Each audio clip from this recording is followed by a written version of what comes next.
ರೈತ ಬಾಂಧವರೇ, good minds YouTube ಚಾನಲ್ಗೆ ಸ್ವಾಗತ. ನಾನು ಶ್ವೇತಾ ಕಲಕಣಿ.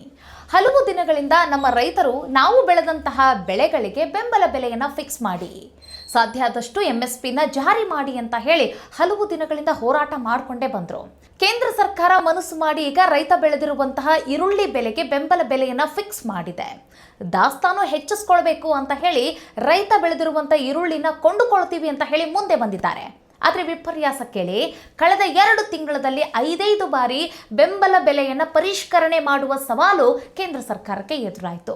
ಯಾಕೆ ಅನ್ನೋದನ್ನ ವಿಡಿಯೋದಲ್ಲಿ ಹೇಳ್ತಾ ಹೋಗ್ತೀನಿ. ಇನ್ನು ಜೂನ್ 1ರಿಂದ ಕಳೆದ ಬಾರಿ ಇದ್ದಿದ್ದಕ್ಕಿಂತ 13% ಈಗ ಬೆಂಬಲ ಬೆಲೆಯನ್ನು ಹೆಚ್ಚಿಗೆ ಮಾಡಿ ಕೇಂದ್ರ ಸರ್ಕಾರ ಹೊಸ ಆದೇಶವನ್ನು ಹೊರಡಿಸಿದೆ. ಸೊ ಹಾಗಾಗಿ ಈ ವಿಡಿಯೋನ ಅಂತ್ಯದವರೆಗೂ ನೋಡಿ. ವಿಡಿಯೋ ಇಷ್ಟ ಆಗಿದ್ರೆ ಲೈಕ್, ಶೇರ್, ಕಾಮೆಂಟ್, ಸಬ್ಸ್ಕ್ರೈಬ್ ಮಾಡೋದನ್ನು ಮರಿಬೇಡಿ.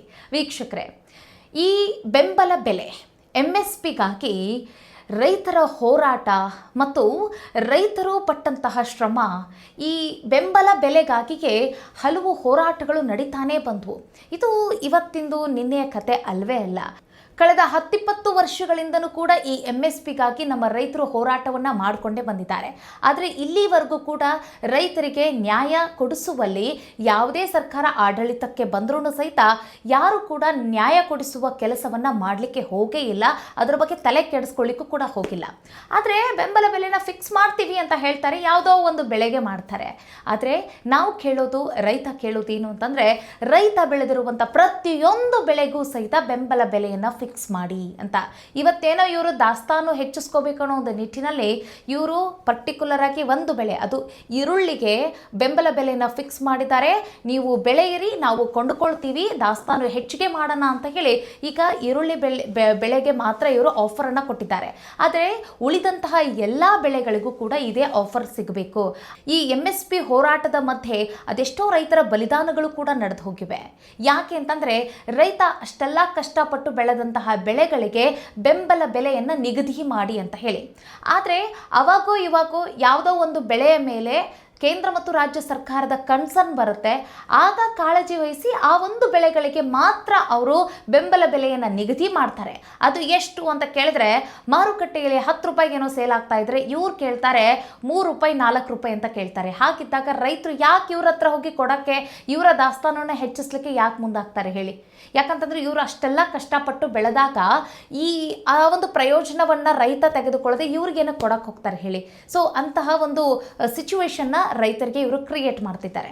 ಹೌದು, ಕಳೆದ ಮೇ ತಿಂಗಳಿನಿಂದ ಇವರು 2 ಬಾರಿ ಈ ಒಂದು ಬೆಂಬಲ ಬೆಲೆಯನ್ನು ಪರಿಷ್ಕರಣೆ ಮಾಡ್ತಾನೆ ಬಂದಿದ್ದಾರೆ ಕೇಂದ್ರ ಸರ್ಕಾರದವರು. ಯಾಕಂತಂತಂದರೆ ನೋಡಿ, 2025ರಿಂದಲೂ ಸಹಿತ ದಾಸ್ತಾನು ಹೆಚ್ಚಾಗಬೇಕು ದೇಶದಲ್ಲಿ. ಈರುಳ್ಳಿಯ ದಾಸ್ತಾನು ಹೆಚ್ಚಾದರೆ ರಫ್ತಿನ ಪ್ರಮಾಣವೂ ಕೂಡ ಹೆಚ್ಚಾಗುತ್ತೆ. ಮತ್ತು ನಮಗೆ ಅಂತಂದರೆ ಕೆಲವೊಂದು ಸಮಯದಲ್ಲಿ ನಿಮಗೆ ಗೊತ್ತೇ ಇದೆ, ಇಕ್ಕಟ್ಟು, ಈ ಈರುಳ್ಳಿಯ ಈ ಒಂದು ಬೆಳೆಯ ಮೇಲೆಗೆ ಹಲವು ಬಾರಿ ಇಕ್ಕಟ್ಟಾಗಿದ್ದು ಕೂಡ ಇದೆ. ಆ ಇಕ್ಕಟ್ಟು ಕೆಲ ಮುಖ್ಯಮಂತ್ರಿಗಳನ್ನು ಕೂಡ ಚೇಂಜ್ ಮಾಡಿದ್ದು ಕೂಡ ಇದೆ. ದೆಹಲಿಯ ಒಂದು ನಾವು ಕೇಸನ್ನು, ದೆಹಲಿಯ ಒಂದು ಈ ಈರುಳ್ಳಿಯ ಸಂಕಷ್ಟವನ್ನು ತೆಗೆದುಕೊಂಡ್ರೆ, ಈರುಳ್ಳಿಯ ಸಂಬಂಧವಾಗಿಯೇ ಮುಖ್ಯಮಂತ್ರಿಗಳು ಕೂಡ ಬದಲಾವಣೆ ಆಗುವ ಸಿಚುವೇಶನ್ ಎದುರಾಗಿತ್ತು. ಸೊ ಹಾಗಾಗಿ ದೇಶದಲ್ಲಿ ಈ ಈರುಳ್ಳಿಯ ಕೊರತೆ ಎದುರಾಗದಂತೆ ದಾಸ್ತಾನು ಹೆಚ್ಚಿಗೆ ಇಟ್ಕೊಳ್ಳುವ ನಿಟ್ಟಿನಲ್ಲಿ ಇದಕ್ಕೆ ಬೆಂಬಲ ಬೆಲೆಯನ್ನು ಫಿಕ್ಸ್ ಮಾಡ್ತಾನೆ ಇದ್ದಾರೆ. ಈಗ ದಾಸ್ತಾನು ಹೆಚ್ಚಿಗೆ ಆದರೆ ರಫ್ತಿನ ಪ್ರಮಾಣವೂ ಕೂಡ ಹೆಚ್ಚಿಗೆ ಆಗುತ್ತೆ.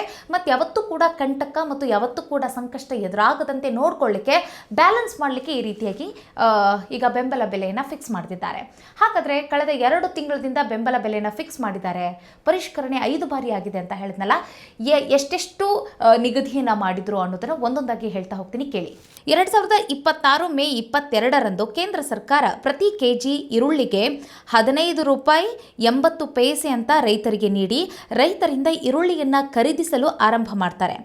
ಆದರೆ ರೈತರು ಮಾರುಕಟ್ಟೆ ಬೆಲೆಗಿಂತ ಕಡಿಮೆ ಇರುವ ಕಾರಣಕ್ಕಾಗಿ ಈ ಬೆಲೆಗೆ ವಿರೋಧವನ್ನು ವ್ಯಕ್ತಪಡಿಸ್ತಾರೆ. ಈರುಳ್ಳಿ ಮಾರಾಟಕ್ಕೆ ಮುಂದಾಗಲಿಲ್ಲ ಅವತ್ತಿನ ರೈತರು.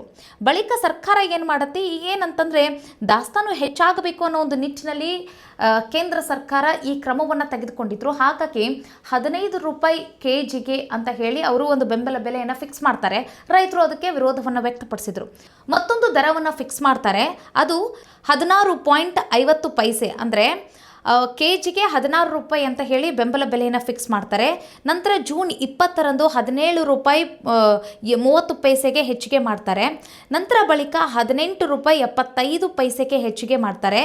ಈಗ ಪ್ರಸಕ್ತವಾಗಿ ಈ ತಿಂಗಳು ಇದೀಗ 21 ರೂಪಾಯಿ 25 ಪೈಸೆಗೆ ಈಗ ಏರಿಕೆಯನ್ನು ಮಾಡಿದ್ದಾರೆ. ಒಟ್ಟಿನಲ್ಲಿ ಈ ಹಿಂದೆ ಎಲ್ಲ ಇವರೇನು ಏರಿಕೆ ಮಾಡ್ಕೊಂಡು ಬಂದ್ರಲ್ಲ ಈ ಬೆಂಬಲ ಬೆಲೆಯನ್ನು 13% ಈ ಬಾರಿ ಏರಿಕೆಯನ್ನು ಮಾಡಿದ್ದಾರೆ. ಇದು ಜೂನ್ 1ರಿಂದ ದರ ಏರಿಕೆ ಮಾಡಲಾಗ್ತಾ ಇದ್ರೂ ಸಹಿತ ಇದುವರೆಗೂ ಕೂಡ ಕೇವಲ ಬರೀ 2,000 ಟನ್ ಮಾತ್ರ ಈರುಳ್ಳಿಯನ್ನು ಖರೀದಿ ಮಾಡಿದ್ದಾರೆ ಅಂತ ಹೇಳಿ ಕೇಂದ್ರ ಸರ್ಕಾರ ಹೇಳ್ತಾ ಇರುವಂಥ ಮಾತಿದು. 2024-25ರಲ್ಲಿ 307 ಲಕ್ಷ ಟನ್ನಷ್ಟು ಈರುಳ್ಳಿ ದೇಶದಲ್ಲಿ ಉತ್ಪಾದನೆಯಾಗಿತ್ತು. ಇದು 2025-26ರಲ್ಲಿ 307 ಲಕ್ಷ ಟನ್ನಷ್ಟು ಉತ್ಪಾದನೆ ಆಗಬಹುದು ಅಂತ ಹೇಳಿ ಕೃಷಿ ಮತ್ತು ರೈತರ ಕಲ್ಯಾಣ ಇಲಾಖೆ ಅಂದಾಜು ಕೂಡ ಮಾಡಿತ್ತು. ಈರುಳ್ಳಿ ಲಭ್ಯತೆಯೂ ಕೂಡ ಆತಂಕ ಮಟ್ಟದಲ್ಲಿ ಇಲ್ಲ ಎಂದು ಕೇಂದ್ರ ಗ್ರಾಹಕ ವ್ಯವಹಾರಗಳ ಸಚಿವಾಲಯ ತಿಳಿಸಿತ್ತು. ಮಹಾರಾಷ್ಟ್ರ, ಮಧ್ಯಪ್ರದೇಶ ಮತ್ತು ಗುಜರಾತ್ನಲ್ಲಿ ಈರುಳ್ಳಿ ದಾಸ್ತಾನು ಸಾಕಷ್ಟಾಗಿದೆ ಅಂತಲೂ ಕೂಡ ಅವರು ತಿಳಿಸಿದ್ದಾರೆ. ದೇಶದಲ್ಲಿ ಪ್ರತಿನಿತ್ಯ ಈರುಳ್ಳಿ ಮಂಡಿಗೆ 50,000ಕ್ಕೂ ಹೆಚ್ಚು ಟನ್ ಈರುಳ್ಳಿ ಬರ್ತಾ ಇದೆ ಅಂತೆ. ಈ ಪೈಕಿ ಮಹಾರಾಷ್ಟ್ರದಿಂದ 30,000 ಟನ್ಗೂ ಹೆಚ್ಚು ಬರ್ತಾ ಇದೆ ಅಂತೆ. ಅಂದರೆ ನೋಡಿ, ದೇಶದಲ್ಲೇ 50,000ಕ್ಕೂ ಹೆಚ್ಚು ಟನ್ನಷ್ಟು ಈರುಳ್ಳಿ ಆವಕವಾಗ್ತಾ ಇದೆ. ಅದರ ಮಧ್ಯೆ ಇಲ್ಲಿ 30,000 ಟನ್ನಷ್ಟು ಮಹಾರಾಷ್ಟ್ರ ಆ ಒಂದು ರಾಜ್ಯದಿಂದಲೇ ಹೆಚ್ಚು ಬರ್ತಾ ಇರುವಂಥದ್ದು. ಸರಾಸರಿ ಈರುಳ್ಳಿ ಮಾದರಿ ಬೆಲೆ ಕೆಜಿಗೆ 18 ರೂಪಾಯಿ ಇದೆ. ಇದು ರೀಟೇಲ್ ಮಾರುಕಟ್ಟೆಯಲ್ಲಿ 31 ರೂಪಾಯಿ ಇದೆ. ಗುಣಮಟ್ಟದ ಹೆಚ್ಚಿನ ಈರುಳ್ಳಿಯನ್ನು ಈಗ ದಾಸ್ತಾನು ಮಾಡುವುದರಿಂದ ಪೂರೈಕೆ ಕಡಿಮೆಯಾದ ವೇಳೆ ಬಿಡುಗಡೆ ಮಾಡಬಹುದಾಗಿದೆ ಎಂದು ತಿಳಿಸಿದ್ದಾರೆ. ಸದ್ಯಕ್ಕೀಗ ಮಾರುಕಟ್ಟೆಯಲ್ಲಿ ಕೆಜಿಗೆ 31 ರೂಪಾಯಿ ಇದೆ. ಇವರೀಗ ಬೆಂಬಲ ಬೆಲೆಯನ್ನು 21 ರೂಪಾಯಿ 25 ಪೈಸೆಗೆ ಏರಿಕೆಯನ್ನು ಮಾಡಿದ್ದಾರೆ.